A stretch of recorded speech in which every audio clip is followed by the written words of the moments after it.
Hi all, this is Glockman 1000 and this is my third and final post on my Star Sizer Air pneumatic lubricator feed.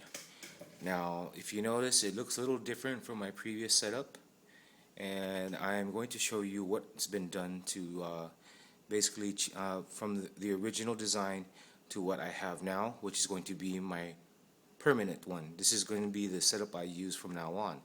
Now if you notice at the regulator, I've left this on for about 20 minutes, and I just wanted to make sure the pressure was good, so it's up to about 110 psi in there, just to make sure that I don't have any leaks. Now I'm going to go ahead and cut all the pressure off, and there's a few things here that a couple of forum members mentioned that frankly were really great ideas about working with the Star. Now let me just disconnect that air there.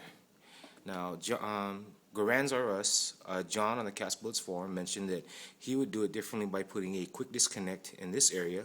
So of course that's a great idea. If you don't want, you can just go ahead and take off your regulator and then spin the lube cap to get access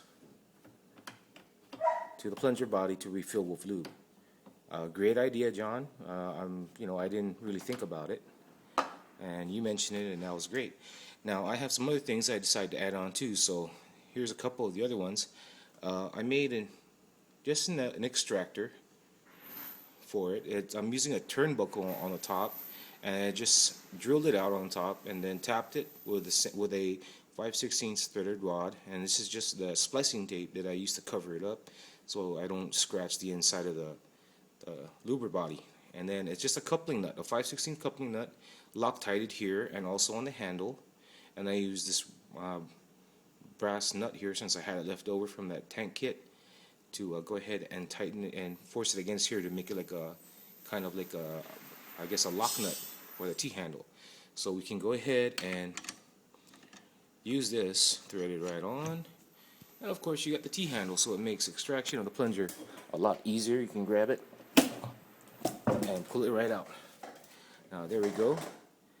Like I said, all I did with this was add a rubber washer, the brass washer, and the extra nut from there.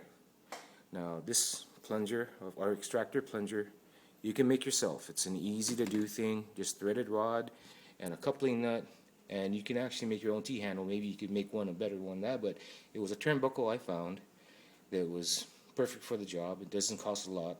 And one other thing you can do with a turnbuckle is make yourself an extra plunger body. If you notice, I have two of the washers here. I'm using basically just a bolt, a 5/16 bolt. That's the length of the body, if you notice that there.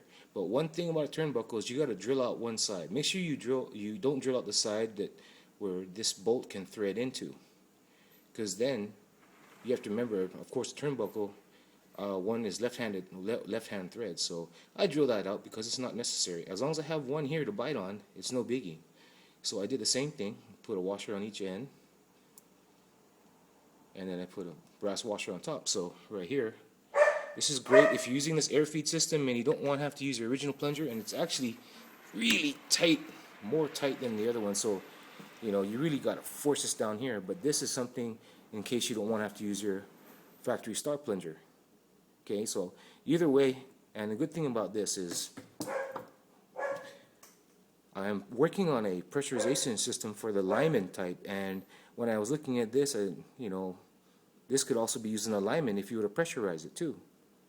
This could be, you just use half of the turnbuckle to make a small plunger, and the homemade extractor there could also be used to extract it out of a Lyman. I'm working on that project since I'm finalized with this. Now the other thing I want to mention about the mod is that this was the original modified bolt.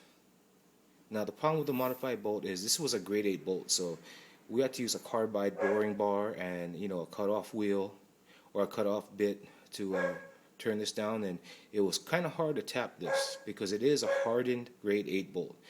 So when I I had to go buy a replacement air fitting, so this is what I used. This is a quick disconnect. It's also the one that's hooked up to the regulator, so I can go ahead and remove it and change loops easier. It becomes two separate pieces.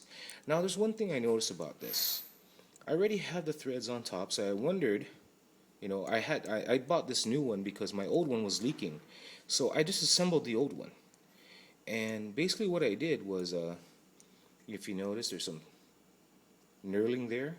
So it spins off.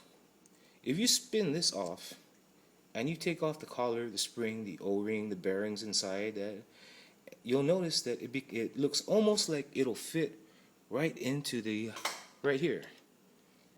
It's the threads that are inside here are fairly close to what's here. So I took that old fitting, and it's gonna be kind of hard because I'm shooting with one hand. Let me just put this down so you won't see this for a second, but I'll go ahead and disassemble this and show you what it looked like.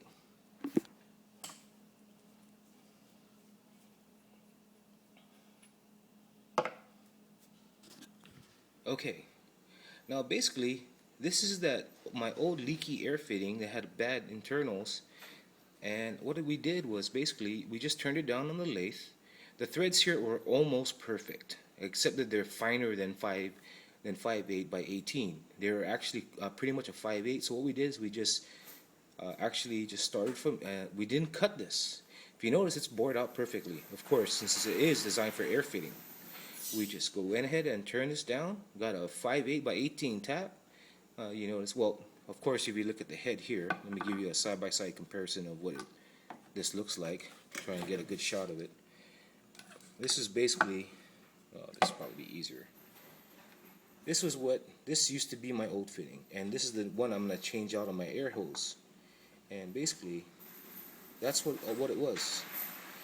So on this, we cut it back to about, I'd say about, from this point back, we turned it down so we could thread it, 0.625. We used a caliper to mic it down, and then we just got a regular old 5/8 by 18 die, sorry, not a tap, a die, and we made these threads. Now the good thing about is brass is softer to work on, so this didn't even take, I'd say, 5 minutes to do, just to do this part. So if you have a hard time looking for the bolt, and you see one of these compressor fittings, even if it's busted, all you're using is the top part here. Usually when these are busted or leaking, it's because of bad spring, bad O-ring on the inside. If you remove all that, then you have basically a starting point for making your star's feeding area. So this is my end result. All I did was put a quick disconnect on it, and then this, of course, with an O-ring on the bottom here next to the head. But this was a fitting like this. Now, of course, if you want to use this one with the threads, or you can use one that has the internal threads, that's entirely up to you. But since I used these because my hoses already have a female thread on them, I thread these into my hoses. And this is what my old one. It's all brass now, and it kind of like matches the mod perfectly. So all I got to do is just right there, thread this back in. Well, kind of hard. I'm holding the camera at the same time, but let's just line that up in there. There we go. This is basically all we did. So if you're having a hard time finding a 5/8 by 18 bolt, you have these old compressor fittings around, just separate the two pieces, and the other half becomes basically your modified bolt right there. And that is actually will save you a lot of machining time and compared to what we had to do with this. This we actually had to bore it out using carbide bits, a carbide boring bit, and also we used this was really hell. This was hard. We had to actually get a drill bit, and this thing was chattering really bad. And when we use a tap to thread this 5/8 by 18, it's only about 4 threads, or not even 4 threads. So I recommend, if you have one of these old fittings, or maybe you can stop by an old mechanic shop, you can probably find one, and they'll just say, here, you can take it, it's useless to us, so you could probably get it free. You never know. But basically, this is my final mod, and thanks again to everybody at Castbullets Forum for their input. This is the perfect way of doing a homemade Star Lube pneumatic system. Okay, So that's about it. That's my final thoughts on the Star Lube system, and I thank everyone for watching. Goodbye.